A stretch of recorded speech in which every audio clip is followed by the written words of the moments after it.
와, 그런 사람만이 맨날 집에 운이 없대. 맞아, 그러면서 공산을 못 먹었어. 실제로 운동하는데. 실제로 뭐. 당연히 이번에 들어오세요. 저번에 진짜 보러 갔어요. 진짜 저희 스트레스. 그래서 중간에 콜라를 사는데 아니 콜라를 사는 거예요. 제가 콜라 사고 그리고 콜라 사서 이게 하나가 거기다 튀기는. 햄버거를 사는데 불고기가 많이 구겨지고 햄버거가 무슨 구겨지고 불고기 사는 갑자기 저기 햄버거가 안 튀기고 그래서 근데 여기도 문제인 게 근데 뭘 사야 돼? 그냥 불고기 사야 된다는 거예요. 네, 콜라. 근데 치즈피자 사온 거야 갑자기. 아, 치즈를 샀다. 이게 문제야. 아니 얘가 문제다. 갑자기 가위가 졌어요. 근데 갑자기 이런 거 어떻게 사야 돼? 이런 거 갑자기 나와가지고 일본에 가졌어요. 근데 본인이 스스로 이제 시기를 저버린 거지. 심지어 먼저 사과한 사람이 서분이었어요. 원래 제가 해야지.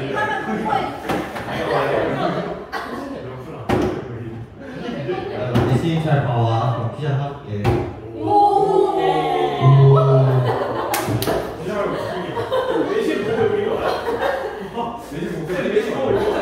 왜 우리 반은 모이면 이런 느낌일까? 무사하고 무사하다 이런 느낌이 들까? 내신도 다시 오라는 거 수능관에 책임지겠다는 거. 오케이 지금 여행 취소하세요 빨리 아니 개인 안 나왔어.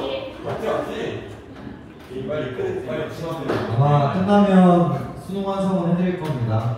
오 들으시고 싶으면 들으시고 이제 뭐야 저기 대회 강사님들한테 하신 분들 이제 치고 여기를 가시는데 이제 나작성 하실 분들은 저랑 같이 열심히 하시면 되고 나의 작은 선생님을 해가지고 이제 저를 괴롭히실 분들은 이제 나를 하시면 되는 거고 어? 수강하고 8월까지 해주시겠죠? 그러면 이제 끝이야 하고 10월까지 하겠지 오케이 그럼 저기까지 10월까지 하겠지 인간 가짜가 죽는 거 아니야? 어? 인간 가짜. 원래 그게 베스트긴 해 사실 영균이 뒤지고 싶어? 진짜 뒤지고 싶어요? 쌤 찍어서 유튜브에 올려가지고 거대한 감상받으면. 아니 그러지 마세요. 저 논란의 여지가 없기 때문에 빨리 가 빨리 가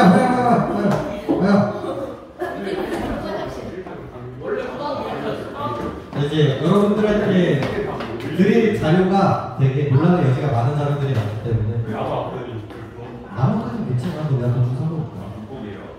이제 그렇지만 이제 그러면 무릎에 올릴게요. 대체 불법이라고 왜 대기업이 없어요? 그래서 안 받는 거예요 이렇게 이게 맞나 근데 윤성이 내지 않았는데 왜 그런 미친 짓을 하지? 다 와서.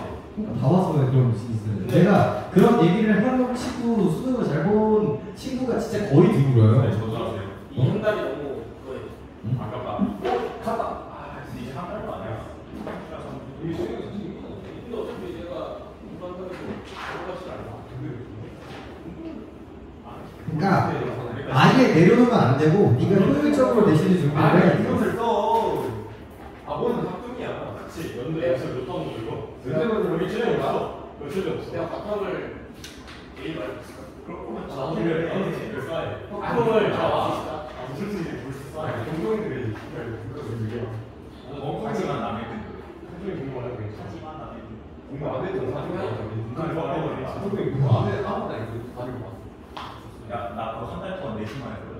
근데 이거는 나왔어. 나랑 1등급이 나랑 2등급이 안 나오잖아 아니 나한 달밖에 안 했었는데.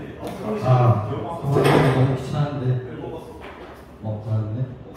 공부 안 해도 다니고 아무도 모르는 사람 일주일에 공부 게다가 심지어 이번에 한번 쉽게 나오고 그런 거 그런 게 이거 있어? 나온다. 승승계 다 받으셨나요? 정한스님, 왜 시원나? 여운이 제일 치킨을 대체해서 제일 근데 여러분 선생님 필기가 너무 단촐한데? 누구 페이야? 너무 단촐하던데 필기가? 내가 칭찬을 이것도 알았어요.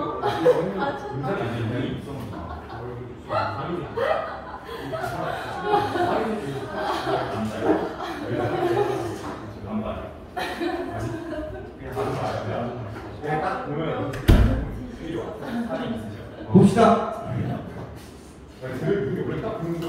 페이지 이 자식아 7페이지 보시죠. 어?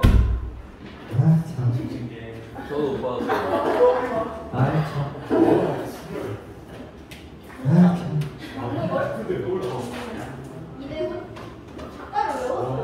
오 이제 좀 공부 좀 하는데 이 작품이 나올까 안 나올까? 나오고 싶지 않아요. 너무 쉬워요. 너무 쉽습니다. 너무 쉬운데 근데 또 그 느낌이긴 해요. 칼 목에 들면 안 나와요. 근데 이제 손가락 하면은 나올 만도예요. 왜냐면 박목걸 선생님 같은 경우는 좀 유명해. 되게 그러니까 시는 안 나오는데 작가는 나올 만해. 벌써 두 손가락인가? 우리 8개 나온 거야? 8개 나왔어? 이빨도 하나 써져있고. 이빨 어금니? 오케이. 자, 7페이지 보면요. 7페이지에 이제 옆에 날개에 작품 감상과 이해와 길라자를 한번 읽어보면서 시작해보죠. 이제 시대적 배경이 나옵니다. 이 작품은 6.25 전쟁 이후 7페이지 보고 계신가요? 7페이지요. 이 작품은 6.25 전쟁 이후 참담했던 사회적 현실 속에서 가족을 부양하기 위해 분투하지만 생활과에 벗어나지 못하는 현실의 고단함과 자책감을 느끼는 아버지의 모습을 담고 있습니다. 자, 그래서 이제 6.25 전쟁이라는 배경 보시면 되겠고, 그 다음에 고단함과 자책감, 이 감정선들이 되게 중요하겠죠? 이 감정이 나오는 이유가 뭐다? 가족을 제대로 챙기지 못하기 때문에, 그죠? 그 다음에 화자는 추위에 떨며 자고 있는 가족들을 보며 궁핍한 생활을 영위해가는 가장으로서 자신을 어처구니 없는 아버지라고 자책하지만, 혹시 자책과 비슷한 뉘앙스도 뭐였을까요? 자책, 자조, 그렇죠. 자조, 이런 것들은 좀 뽑아내실 수 있어야 되겠고요. 독자는 그 속에서 가족에 대한 사랑과 책임감을 지닌 위대한 아버지의 상을 발견하게 되는 것입니다. 얘기를 하고 있네요. 자, 들어가 보죠. 자, 적산가옥 이렇게 등장을 하는데 생각보다 중요한 단어입니다. 적산가옥 뜻이 뭐예요? 맞아요. 적산가옥이 이제 적들이 남기고 간 가옥인데 딱 나오는 순간 뭐가 정해지고요? 공간적 배경이야. 플러스 뭐라고 얘기할 수 있을까? 이게 일제감정기 이후구나라는 걸 나타내주죠. 그래서 시대적 배경을 나타내죠. 생각보다 중요한 단어고요. 적산가옥 구석에 짤막한 층층계, 그래서 1층과 2층을 연결하는 그 지점들인데 그 2층에서 라고 해서 이제 좀 더 디테일하죠. 이 적산가옥에서 2층이라는 공간으로 구체화가 되기 시작을 합니다. 그리고 이 1층은 좀 의미가 있어요. 왜? 1층과 2층의 공간적 대비가 등장하기 때문에 그렇죠. 나는 밤이 깊도록 글을 씁니다. 이 2층에서 화자가 있고요. 이 화자는 밤이 깊도록 뭘 사용하고 있다? 글을 쓰고 있습니다. 그러면 이걸 통해서 이제 화자의 직업을 이제 유추해낼 수가 있는데 얘는 뭐다? 뭐다? 작가가 그렇죠. 작가가 그럴 수 있어요. 작곡가? 그럴 수 있지. 작사가일 수도 있죠. 그렇죠. 그렇죠. 그리고 이제 밤 때문이라도 또 이제 시간적 배경으로 잘 잡아주시면 되겠습니다. 아주 늦게까지 일을 할 수밖에 없는 상황을 보여주고 있다고 생각하시면 돼요. 써도 벌써 뭐가 끝났습니까? 써도 이 작품에 뭐가 끝나버려요? 시어의 반복이 벌써 끝나버렸고요. 두 번만 나와도 시어의 반복 끝나요. 써도 가랑잎처럼 쌓이는 이라고 해서 가랑잎처럼, 그렇죠. 항상 말씀드리지만 이렇게 비유법이 등장하면 뭘 해야 됩니까? 그래서 원관념과 보조관념을 보셔야 돼요.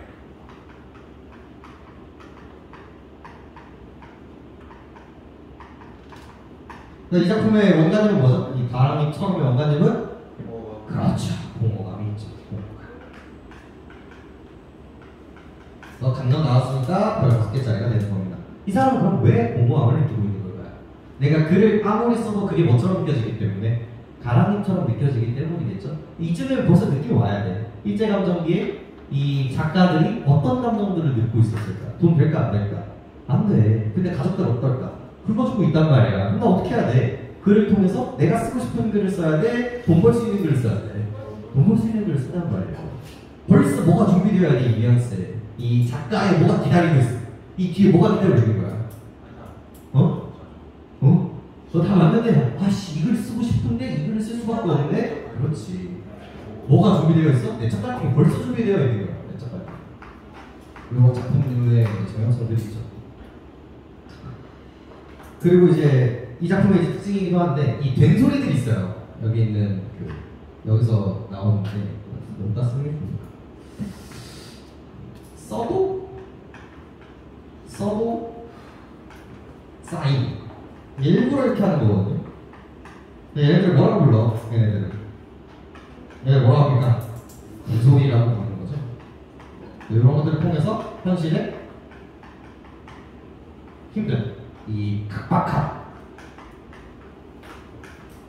이런 것들을 이제 보여준다고 생각하시면 됩니다. 우리 욕들 유명한 욕들 다 모르실 겁니까?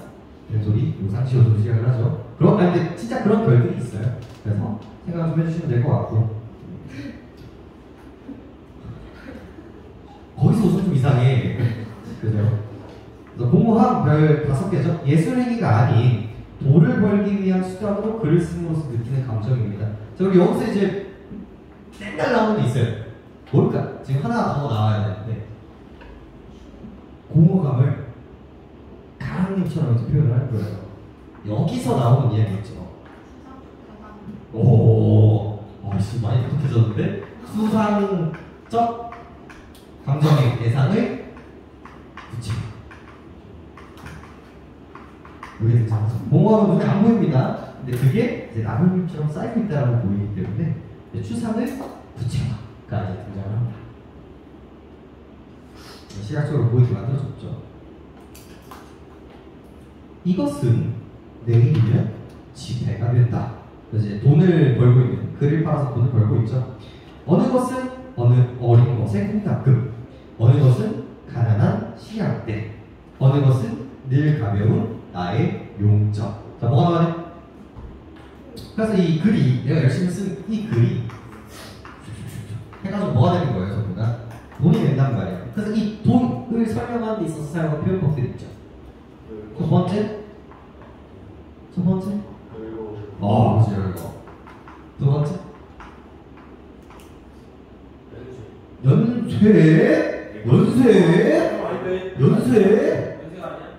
연세는 끝나는 게 앞에서 시작이 돼야 되죠. 열거, 나열. 반복인데 조금 더 디테일하게. 뭐라고? 아, 그렇지. 유사한 통사구조에 반복. 이건 이제 뭐라고 합니까? 법으로 얘기하면 대꾸법이 여기서 이제 등장을 하게 되는 겁니다. 이렇게 열거가 이제 대꾸가 들어가고요. 이제 수식어들이 좀 있죠. 가난한 그리고 가벼운. 그래서 돈을 바꾼다고 해서 그게 이제 풍족하지는 않다라고 볼 수가 있습니다.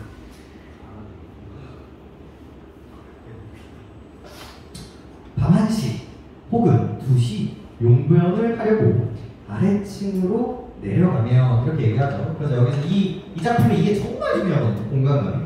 여기서 2층과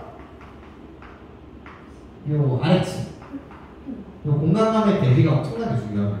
여기는 내가 뭐 하는 공간이고요? 이제 작업하는 공간이고요. 여기는 이제 가족들이 사는 공간이죠.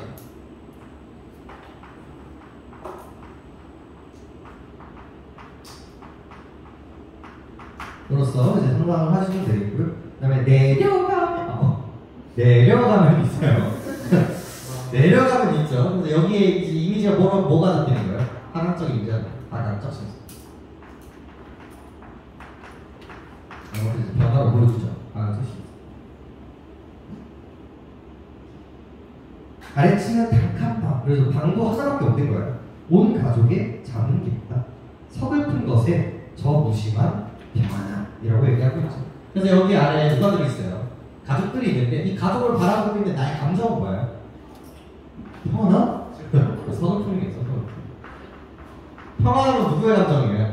내가 이렇게 열심히 일하기 때문에 가족들이 뭐야? 불안한 거잖아. 그래서 이 가족의 평안을 지키기 위해서 우리가 열심히 해야 된다는 거죠. 근데 이것들을 막 서글프다라고 해서 가족이 싫다 이렇게 보시면 안 돼요. 가족을 사랑하기 때문에 다 해주지 못하기 때문에 등장하는 감정선이겠죠. 뭐야? 이 모든 감정들을 보여주기 위한 연합법. 감탄사를 하랍니다. 감탄사를 하면서 나는 다시 이거 아는? 내가 틀려서 깜짝 놀랐어. 나는 화자가 표면에 드러났다. 그래서 나는 다시 층층계를 밟고 2층으로 올라갑니다. 그래서 상상적이지.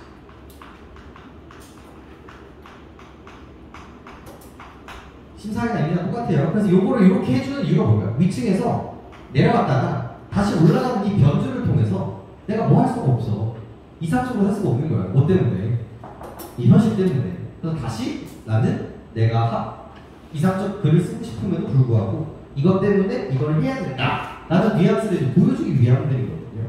그래서 사닥다리를 밟고 원고지 위에서 고개사들은 지쳐 내려오는데 별 5개짜리입니다. 여기서 무조건 문제가 등장하겠죠. 이 사람은 이 아래쪽에서 뭘 느껴요? 이렇게 하는 변화에 대한 책임감과 가상에 대한 무게감을 얻는 거예요. 그러니까 얘네들을 위해서 열심히 해야지. 근데 이게 이 사람이 바라는 일일까? 물론 바라지. 가족을 위해서 하는 건 맞는데 이 글을 쓰고 싶을까?는 아니란 말이에요. 그래서 이런 것 때문에 이 사람은 지칠 수밖에 없어요. 그거를 정말 시적으로 표현을 하는 거죠. 사닥다리를 밟고 원고지 위에서 고개사들은 지쳐 내려오는데 여기서 나오는 표현이 뭐예요? 결국? 뭐가 등장하는 거예요? 베이스가 뭐로 깔려있게? 그렇지. 의류법으로 깔려있어요. 그리고 이 의류법을 하게 된 계기가 뭘까? 사닥다리와 뭐가 비슷하게 생겼어요? 원고지가 비슷하게 생겼고요. 그 원고지 위에서 사닥다리 위에서 춤을 추고 있는 이 어릿광대들, 이 고개사들과 그 원고지 위에서 이 돈벌이를 하기 위해서 쓰고 있는 나의 모습이 겹쳐 보이기 시작을 하는 거죠. 이걸 이제 뭐라고 얘기하는 거예요? 뭐라고 얘기해? 감정질? 뭘 통해서? 형태적 유사성을 통해서 이것들을 뽑아내고 있다는 거죠. 내가 마치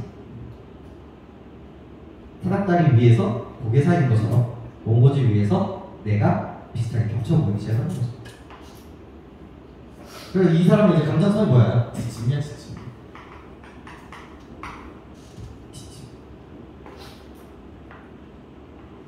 나는 날마다 생활이 막다른 골목 끝에 놓인. 그래서 이제 한계를 보여주고 있죠. 가난함의 한계들을 보여주고 있고, 이 짤막한 층층계를 올라와서 상승 색감한 유리창에 색채가 등장하고 있어요. 시간적 배경도 보여주고 있고요. 수척한 얼굴을 만나게 됩니다. 그래서 지침, 수척함 이런 것들 계속 이 감정들 뭐라고 해? 이런 것들이 전부 다 뭐라고? 이거라고 짝 같은 게 그것은 너무나 어처구니 없는 아버지라는 것입니다. 근데 이렇게 했음에도 불구하고 뭐야? 이렇게 했음에도 불구하고 이 가족들을 행복하게 못해 지금 못하게 하고 있단 말이야. 한계를 느끼고 있단 말이야. 가난을 벗어날 수 없는 불안밖에 없는 이 한계를 느끼고 있단 말이야. 그때 이 사람이 느끼고 있는 감정선들이 뭐다? 죄책감. 그 다음에 자책감. 그 다음에 자존. 다 괜찮습니다.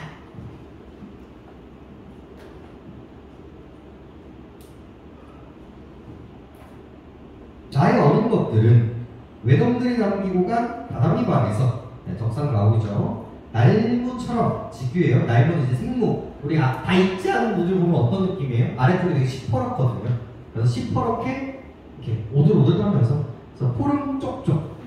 그래서 푸르스름하다라는 뜻이거든요. 그래서 의태어라고 생각하시면 됩니다. 음성 상징어. 얼어있구나 라고 해서 감정선 뭡니까? 안타까워. 이제 끝나게 되는 거겠죠.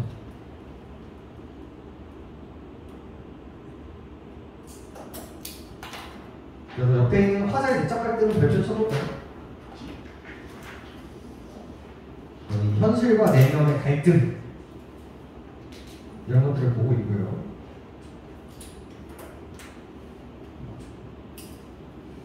살펴봅시다. 페이지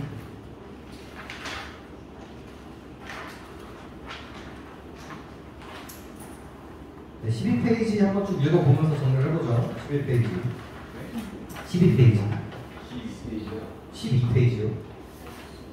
12페이지가 아니에요? 맞아요. 네, 1번 6.25 전쟁 이후 가난한 사회현실을 배경으로 하고 있죠. 공간적 배경은 화자의 적산가옥이에요. 그래서 1층과 2층으로 구분되어 있고요. 이 층층계의 그럼 상징은 뭐가 되겠습니까? 1층과 2층을 이어주게 되는 연결고리라고 생각하시면 되겠죠. 시간은 반구역, 고요하고 적막합니다. 4층, 그래서 공간각이라고 보시면 되겠고 5번 화자는 아버지가 되겠습니다. 6번 내적 갈등, 그리고 이 노동행위로서의 공허함이라고 생각하시면 되겠고 7번의 가장의 무게, 이 공납금과 이제 돈 때문에 가장의 무게를 보여주고 있죠. 그리고 8번의 무심한 평안함을 발견하고 책임감을 환기함으로써, 그럼 환기라는 단어는 조금 익숙해지셔야겠죠. 불러일으키다 라고 생각하시면 되겠고 이것 때문에 다시 이제 올라가게 되는 거겠죠. 9번에 고단한 현실에 지쳐있고 힘겨워하고 있다. 그리고 10번에 부양하지 못하는 것 때문에 자책하고 있다. 날모에 빗대어 표현하고 있다. 영탄적 표현을 통해서 아를 하고 있다. 어려운 거 하고 작품 자체가 너무 쉬워요. 그렇죠? 그래서 수능에 나오는 거 같다.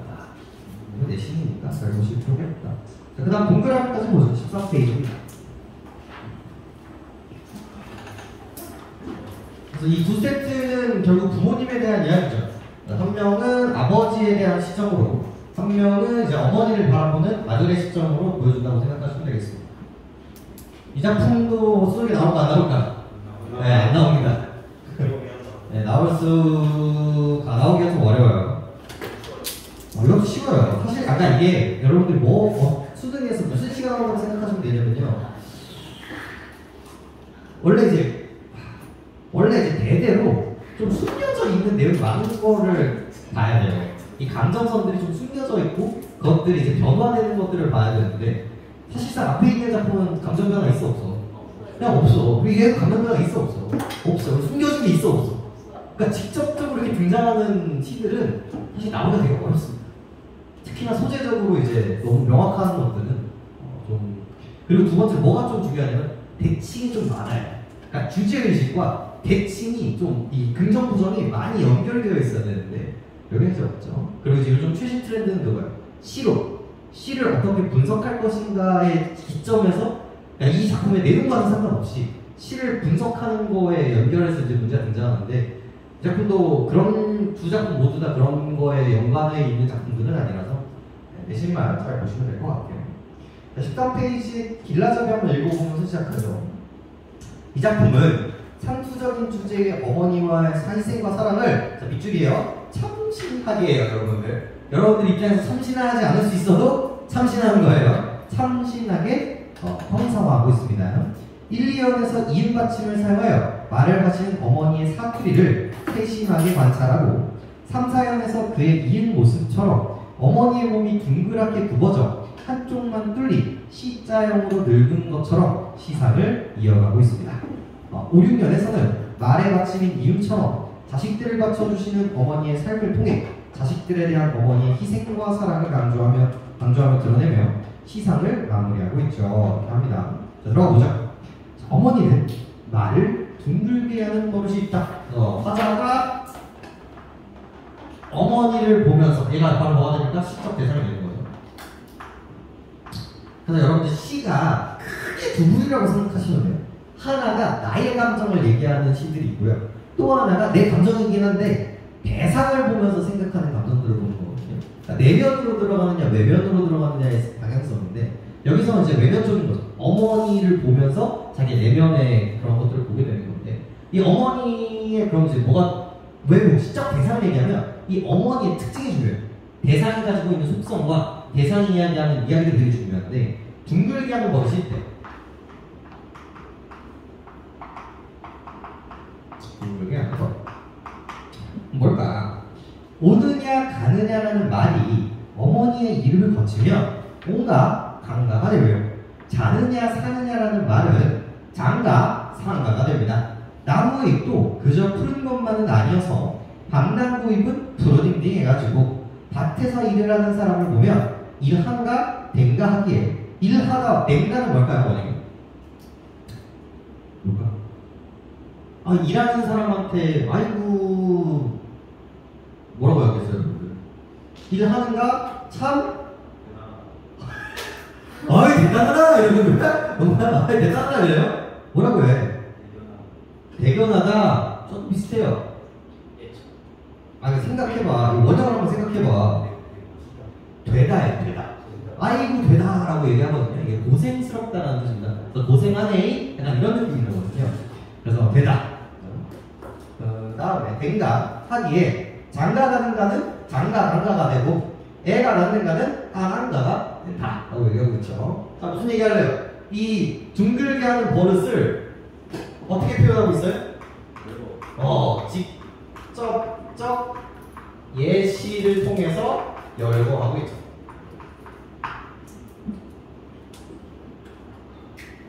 나열도 똑같고요. 똑같은 얘기다. 자, 그러면서 이제 따라오는 애들 있죠. 똑같잖아 아까 전이랑. 뭐야 광고. 아 그래 맨날 똑같아. 유사한 항상죠. 유통부 대포법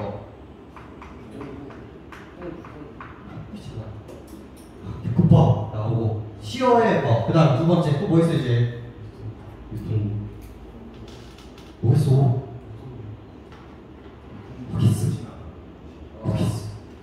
향토적 언어.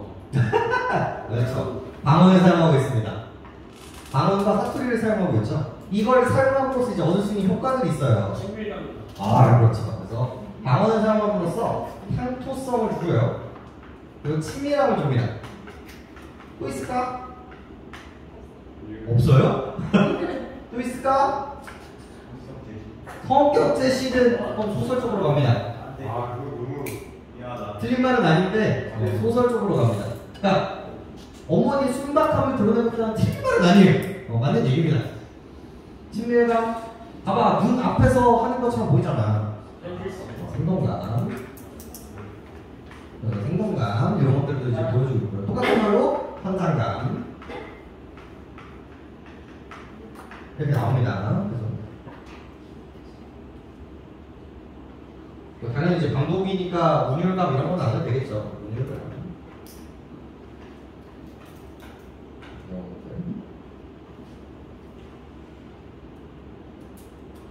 강가, 난가, 당가, 랑가, 망가가 수시로 사용되는 어머니의 말에는 한사코 이음이 다른 것들을 떠받치고 있습니다. 너무 중요한 포인트네요. 강가, 난가, 당가, 랑가, 망가. 자, 어떤 느낌이 들어요?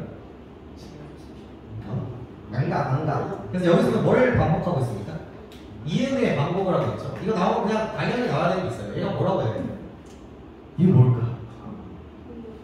뭐야? 이음? 비음! 거의 나왔어요. 그렇지. 울림소리의 반복이죠? 이거 울림소리 반복하면 무슨 효과가 있다? 따뜻하고 부드러운 느낌이 듭니다. 그래서 이제 음운의 반복도 이제 괜찮은 이야기가 되고요. 그 다음에 이제 하고 싶은 말이 등장하죠. 어머니 속성이 등장하는데 한사코 이음이 다른 것들을 떠받치고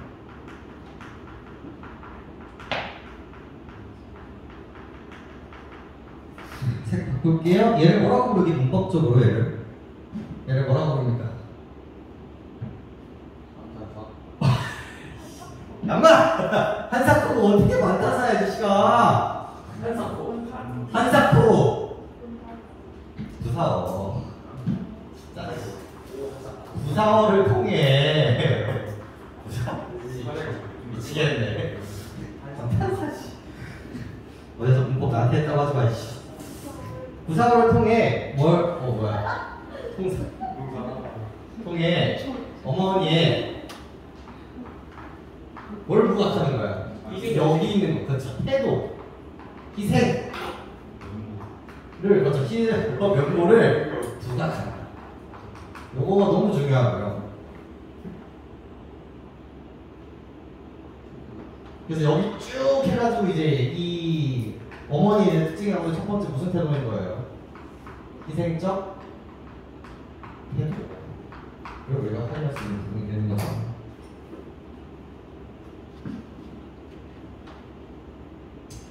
그래서 이제 표면적으로는 이제 어머니가 자식들을 가지고 있다라는 뉘앙스인 거고요. 크게 봤을 때는 뭐예요? 하인. 하인까지는 이제 괜찮습니다. 남에게 해코지 한번 안 했다고 살았다는 어머니라고 하죠. 간접인용이고요. 그리고 어머니가 둥글고 선한 삶을 살았으리라고 우리가 짐작할 수 있습니다. 일생을 흙 속에서 뭐를 상징하고 있어요? 농사를 지으면서 소박하게 살았다는 걸 확인할 수 있겠죠.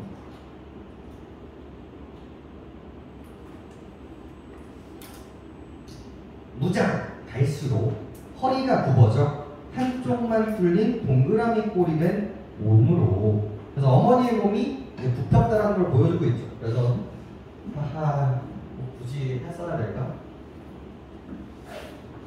근데 원래는 아이죠.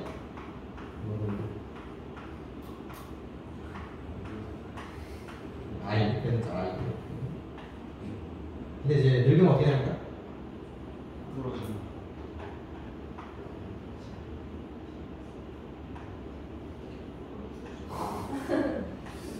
머리 숱이 많아.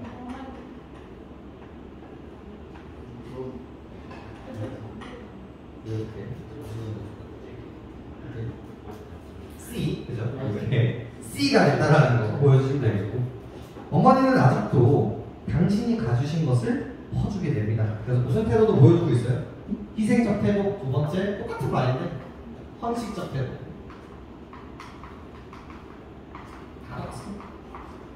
를 보여주고 있다. 저로 보시면 되겠고, 머리가 다르다. 둥그러질 때까지, 생이 끝날 때까지 C자의 열린 구멍에서는 살리는 것들이 쏟아질 것입니다. 그래서 여기에서 뭐가 쏟아진다? 살리는 것들이 쏟아진다. 그래서 자식에 대한 사랑, 희생, 이런 것들을 상징하게 되겠죠. 별 5개네요. 우리들의 받침인 어머니라고 얘기합니다. 우리들의 받침인 어머니.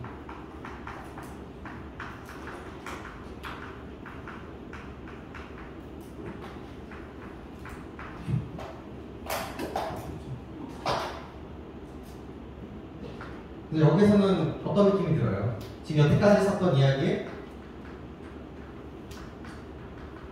중의적이라고 해도 되고 이제 이중적이라고 이야기를 해도 되는데, 선생님 어떤 식으로 표현하셨습니까? 싹 다 아니야? 싹 다 아니야?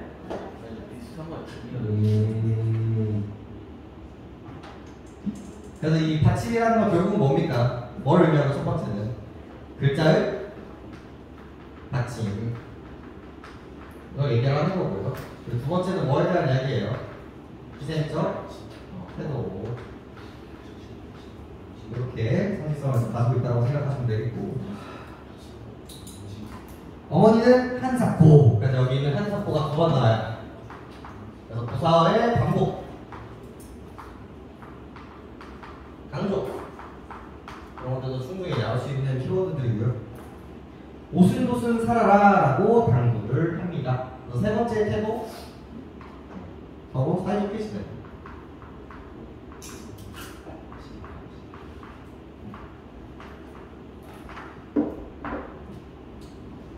위쪽에 남에게 해코지 한번 안 한다, 이런 것들이랑도 연결될 수 있겠죠. 원하지 않게 둥글둥글하게 하는 삶을 말하고 있습니다. 그래서 이제 둥근 삶, 이게 뭐랑 연결되는 거예요? 아까 전에 있는 이 이유가 계속 반복이 되는 거거든요. 둥글둥글하게 살았으면 좋겠다. 어머니는 모든 것을 둥글게 하는 버릇이 있습니다. 5개짜리죠.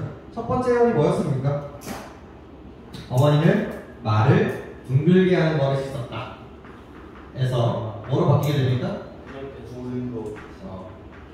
모든 것을 둥글게 하는 것이라고 바뀌었죠? 이런 것들이 이제 뭐라고 그러죠? 이것도 논란의 여지가 있는데요, 여러분들. 그래도 이건 충분히 뭐라고 볼 수 있어요? 수미상관이라고 볼 수 있어요. 크게 보면 충분히 수미상관이라고 볼 수 있습니다. 네, 학교 선생님이 아니라고 하면 아니라고 하셔야 돼요. 그냥 완전히 1년이 아니기 때문에 좀 좁게 잡으면 수미상관이 안 될 수도 있어요. 근데 일반적으로 수능에서 이 정도면 수미상관이라고 합니다. 네. 그러면서 이제 수미상관이라고 하고 뭐라고 있습니까? 유사한 통사구조, 유통구에다가 대표법까지 있는 거죠. 근데 그대로 하는 게 아니라 뭐다? 동일한 문장을 사용하면 틀려요. 왜? 뭐랬기 때문에요? 변주. 그래서 동일한 문장 구조는 맞는데 동일한 문장이라고 하면 틀립니다. 변주를 조금 했기 때문에. 그리고 말에서 모든 것으로 바꿨거든요. 여기서 나올 수 있는 얘기가 뭐예요? 그래, 오빠 확장됐잖아. 뭐라고 얘기해? 과장법? 야, 굉장해서 환경. 어떻게 이게 과장법이 될 수 있어요? 정책이 되겠죠. 이 모든 것에 뭐가 있어요? 말, 행동, 태도 이런 것들을 의미하겠죠. 이런 것들이.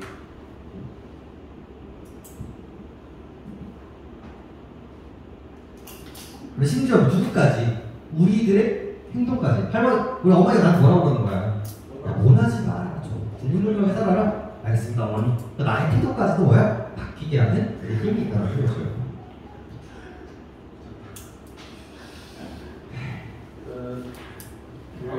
자, 페이지 한번 봅시다. 어디 보시면 되냐면요. 18페이지 한번 볼까요? 18페이지. 18페이지 보면서 볼게요. 자, 1번. 천재형 진술을 사용하여 대상을 생동감 있게 드리고 있다. 일반적으로 이 사투리 쓰시는 분들 있죠? 시에서 사투리가 나오는 경우들은 이 현재형 시제를 많이 씁니다. 아까 전에 얘기했었던 요런 느낌을 살리기 위해서는 뭘 쓰는 게 되게 좋아요? 현재형 시제를 쓰는 게 훨씬 더 느낌이 있거든요. 그러다 보니까 이렇게 세트로 나오는 경우들이 많고요. 발언을 사용하면 토속적인 분위기를 형성하고요. 어머니 말을 구체적 예시를 열거하고 있습니다. 울림소리, 이음 이런 것들을 음운이라고 얘기를 하죠. 음운의 반복을 보여주고 있고요. 너무 중요해요. 5번. 받침 이음을 사용하는 어머니의 말버릇에서 어머니의 몸, 어머니의 삶으로 의미를 확장하고 있습니다. 반복과 변주의 수미상관을 통해서 시적 구조의 안전성 그리고 주제 강조죠. 여러분들 수미상관 쓰잖아요? 이거 쓰는 순간 따라오는 게 3가지가 있거든요. 하나가 반복했으니까 문율감, 2번 했으니까 의미 강조, 앞뒤로 막혀 있으니까 똑같은 구조니까 뭐예요? 안정감. 요거 3개는 무조건 세트로 들어가게 됩니다. 챙겨주시면 되겠고요. 한 사포를 통해서 자기 희생적 면모를 강조하고 있고요. 이응 받침을 많이 사용하는 어머니의 말버릇에서 시상이 출발하여 이응을 닮은 동그라미 골이라는 어머니 몸으로 시상이 이어지고 자식을 더 바치는 어머니의 희생적 삶으로 연결되고 있습니다. 그리고 우리들의 받침인 어머니인 C9에서는 2가지 의미가 모두 담겨져 있고요. 그리고 남한테 해코지 안 했다, 흙 속에서 살았다, 진솔하다, 소박하다, 순박하다 전부 다 괜찮습니다. 11번에 이제 어머니의 희생적 면모가 어디서 등장하는지 확인해 주시면 되겠고요. 12번에 또 마찬가지겠죠. 시자 몸들은 전부 다 이제 땅의 이미지로 같이 갖고 있습니다. 그 다음에 이제 쏟아질 것이라는 느낌도 이게 열매를 보여주는 거기도 하거든요. 열매가 이렇게 열려 있으면 여기가 이렇게 쏟아지면서 이렇게 음식들이 쏟아지죠. 그런 뉘앙스들도 있고요. 받침은 이중적 의미를 가지고 있는데 사투리 받침은 좀 이응이기도 하고요. 어머니의 희생이기도 합니다. 그죠? 14번 이응은 울림소리이자 동그라미 꼴의 형태로 원하지 않고 부드럽다, 또한 받침으로 사용된다는 점에서 희생과 사랑의 의미로 이어지게 됩니다. 까지 정리가 되겠죠. 그래서 기다려봐. 기다려봐. 안 끝났어. 안 끝났어. 해줬어. 그래서 아까 어렸어. 이거 이 다시와 이 나시의 포인트는 뭐냐면요. 이거예요. 이것도 뭐게 아까 전에 여기서 뭐 나와야 되게요? 아 맞네. 이것도 뭐야? 이거 또 나와야 돼. 그래서 원고지랑 연결해야 돼요. 원고지에서 사다리 나온 것처럼 이 몸C에서 숫자 C, 글자 C 나오는 거 있죠? 이런 것들도 전부 다 형태적 유사성으로 공통적으로 교집합으로 등장하는 부분들이기 때문에 여러분들이 잘 하실 필요가 있겠죠.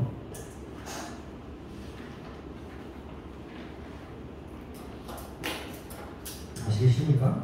문제 풀어드려야 될까요? 쉬운 문제.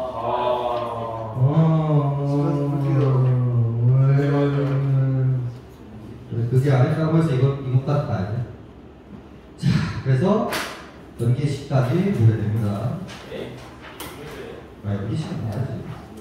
연계시 하고 있죠. 많이 맞아. 네가 지금 야구 보는 게 아니야, 진짜. 누가 이러고 있어? 아, 저 어제 야구 보고 왔어요. 그 LG랑 키움. 네, 9대1이었어. 팀 이겼어? 9대1로 졌어요. 그 키움 갔어요? 어? 키움 쪽으로 갔어요. 이거. 왜 키움? 아, 진짜? 이재용 망했더니 갑자기 말해가지고 다음 선생님 하나 없어요. 없어요? 아니 있어요. 두개 봅시다. 그래서 이제 같은 주제를 가지고 있는 시들을 빠르게 가볍게 한번 보도록 합시다. 이게 뭐라고요? 야, 성탄제. 안 한 게 어딨겠니 내가? 너 안 한 게 뭐 있겠니? 그래서 가볍게 한번 볼게요. 야, 인간적으로 고등학교 3학년인데 성탄제를 모른다? 문제가 있어. 자, 이 작품들을 같이 엮어드리는 이유는 뭘까요? 이 소재가 뭐야 결국은? 아버지? 그렇지. 어머니? 플러스 희생. 요 라인으로 등장할 수 있는 시들을 조금 보여드리도록 하겠습니다. 1학년 수준이에요. 성탄제는 여러분들 한 명쯤은 봤겠죠? 특히나 이제 눈대 이미지 때문에 보는데 빠르게 볼게요. 어두운 방 안에 빨간 숯불이 피고 외롭게 늙으신 할머니가 애초로이 잦아드는 어린 목숨을 지키고 계셨다. 옛날을 생각하고 있어요. 이윽고 눈 속을 아버지가 약을 가지고 돌아오십니다. 아버지가 눈을 헤치고 따오신 그 붉은 산수유 열매. 나는 한 마리의 어른 짐승 젊은 아버지의 서늘한 옷자락에 열로 상기된 모를 말없이 부비는 것이었다. 그래서 여기서 산수유 열매가 뭐를 상징하게 됩니까? 아버지의 희생, 사랑을 상징하게 되겠고요. 이 땅은 뒷문을 눈이 치고 있었고 그날 밤은 성탄제의 밤일지도 모르겠다. 어느새 나도 뭐가 됐어요? 아버지만큼 나이를 먹었고요. 옛것이란 건 거의 찾아볼 수 없는 성탄제에 가까운 도시에는 이제 반가운 그 옛날의 것이 내리는데 이제 눈이 내리니까 회상을 하는 거예요. 아버지가 그때 그랬었지. 서러운 30살 나의 이마에는 불현듯 아버지의 서른알 옷자락을 느끼는 것은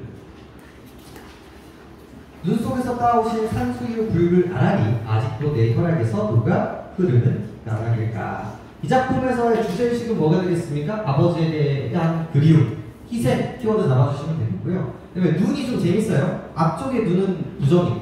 아빠가 이제 따오기 위해서 이제 힘들었던 장애물인데 아래에 눈은 어때요? 긍정적 눈이 바뀌어버렸죠. 그래서 그거 좀 재밌고요. 그다음에 색채 대비가 되게 중요한 작품이에요. 흰색과 붉은색이 있고요. 특히나 붉은 산수유 열매를 쓴 이유는 뭐냐면 뒤쪽에 붉은 피와 연결하기 위해서예요. 그래서 그때 먹었던 그 붉음의 느낌이 아직까지도 나한테 남아있고 아버지가 그립다. 요거까지 생각하시면 이 아버지의 희생정신과 충분히 연결될 수 있는 시라고 생각하시면 됩니다. 자, 다음 넘겨보시죠. 자, 모디의 장. 이것도 너무 유명한 시죠. 한 번쯤에서 보셨을 작품이죠. 저 지붕 아래 제비집 너무도 작아서 갓 태어난 새끼들만으로 가득 차고 어미는 둥지로 날개를 덜픈 채 간신히 잠들었습니다. 바로 그 옆에 누가 박아 놓았을까요? 못 하나를. 그 못이 아니었으면 아비는 어디서 밤을 지냈을까요?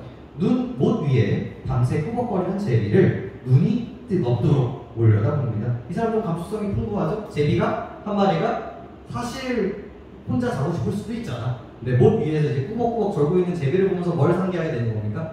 아버지를 떠오르게 되죠.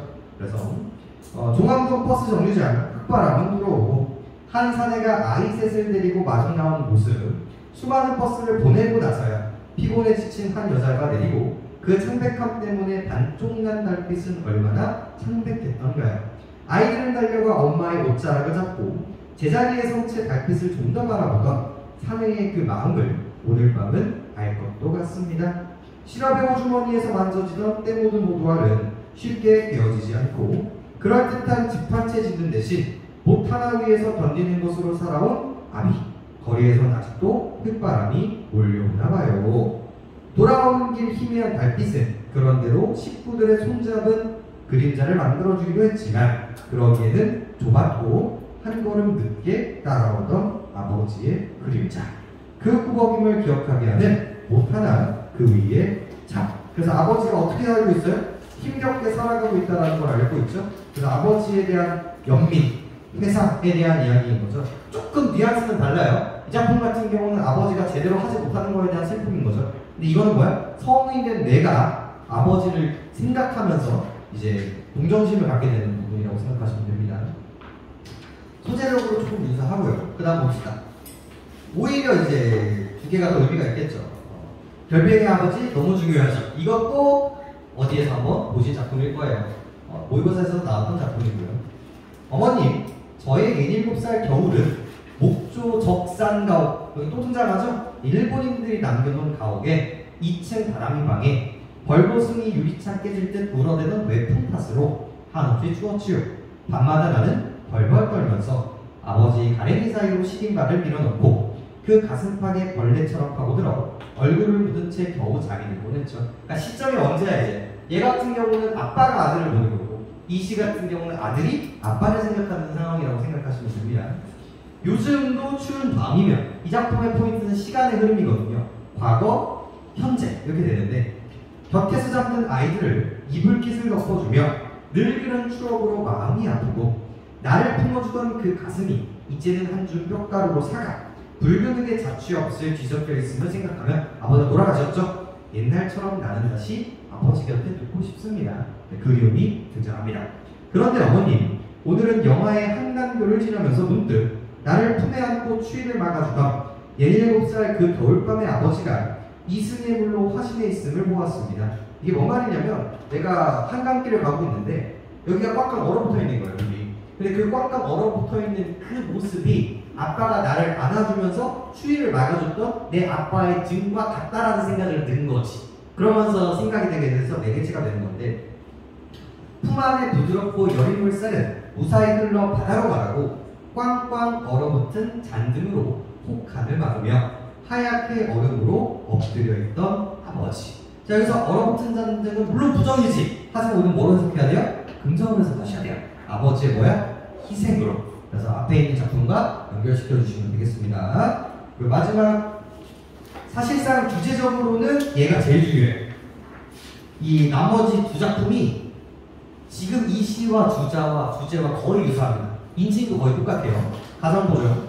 지상에는 9켤레 신발, 9명의 자식. 아니 현관에는 아니 들가에는 아니 어느 시인의 가정에는 알전등이 켜질 무렵을 문수가 다른 9켤레의 신발을. 자, 화자 시인이고요. 애들 많아요.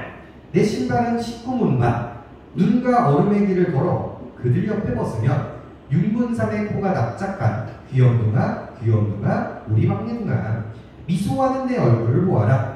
얼음과 눈으로 벽을 짜올린 여기는 지상 연민한 삶의 길이여. 내 신발은 19문방. 바로 여기 19문방은 동그라미 치시죠? 바로 가장으로서의 책임감의 크기를 보여주고 있는 부분들입니다. 아래목에 모인 9마리의 강아지야. 강아지 같은 것들아, 굴욕과 굶주림과 추운 길을 걸어 내가 왔다, 아버지가 왔다. 아니 19문반의 신발이 왔다. 아버지라는 어설픈 것이 존재한다. 죄책감 보이시죠? 미소하는 내 얼굴을 보아라. 근데 이 작품과 그 작품의 차이는 뭐예요? 얘는 극복 의지가 되게 드러나 있는 작품인 거고 거기에는 드러나진 않았어요. 그래서 직접적으로 그런 부분들을 보시면 되겠습니다. 나올만 하죠? 그 다음에 마지막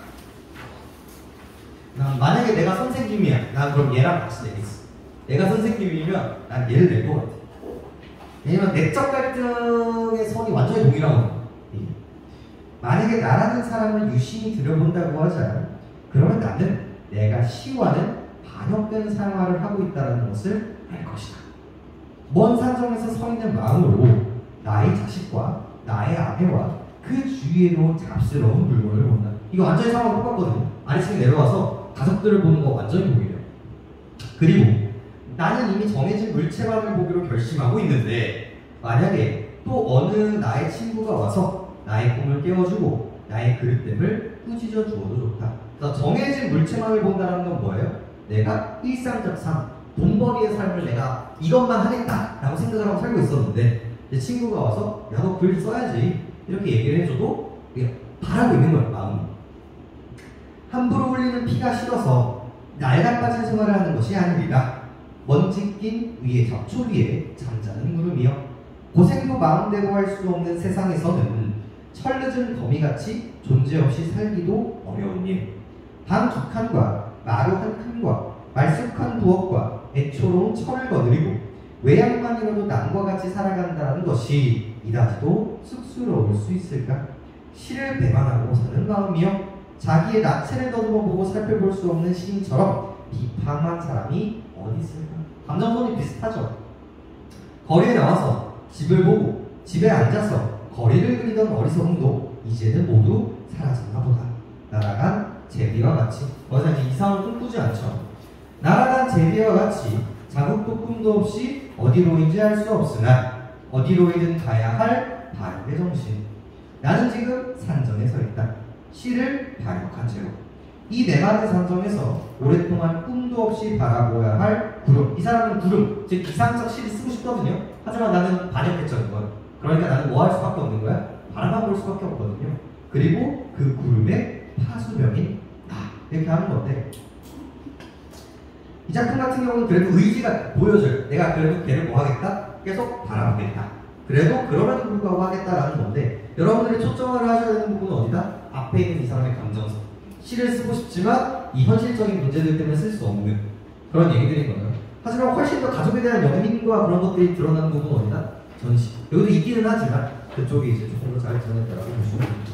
그래서 좀 주제의식적으로 좀 연결될 수 있는 시들을 좀 같이 보여드렸습니다. 자, 이렇게 좀 마무리하고 다음 주에 이제 두 작품 남았죠? 시 두 편이랑 소설 하나 남았어요. 그렇게 한번 이제 마무리가 되고 그다음에 다음 주부터 마지막은 테스트 보면서 첨삭도 이제 같이 진행을 할 거니까 공부 많이 해오시고 2교시 수업하고 8교시 테스트하면서 첨삭할 거예요. 알겠죠? 그리고 그 다음 주는 테스트 계속 보면서 첨삭 계속 진행을 할 겁니다. 그리고 이제 직전 대비하고 시험 보면 그렇지. 오케이. 3주 남았다. 그래서 우리 전 프린트 받아야 되시는 분 있나요? 전 프린트 받아야 되나? 두 분 받아가시면 되고 그리고 고전은 이번 주 주말에 올라갑니다. 이번에 뭐였지? 검문자죠. 아니야 그거는 소설이잖아. 고전 저희 친구가 다 시가 뭐냐? 아니 못 들은 친구도 있잖아. 그거 다시 찍어서 올려드릴 테니까 고전이 좀 약하신 분들은 좀 하시고 3교시는 운문 6월달 운문 좀 해설해 드릴 겁니다. 그래서 좀 마음에 안 들긴 하지만 수행평가가 좀 바쁘다 그러신 분들은 가셔도 되고요. 두 번째 다음 주가 얼마지? 뭐 지들이 알아서 하겠지. 지들이 안 되는 데서 어떻게 할 거야. 다음 그래서 소설 시 어떻게 접근을 했었어야 되는가에 대한 이야기를 해드릴 테니까 하시고 다음 주에 공부 많이 해보셔야 돼요. 나가지고 이제 테스트 공부하고 테스트 보면 안 돼. 이거 해결만 해봐 그냥. 하셨다가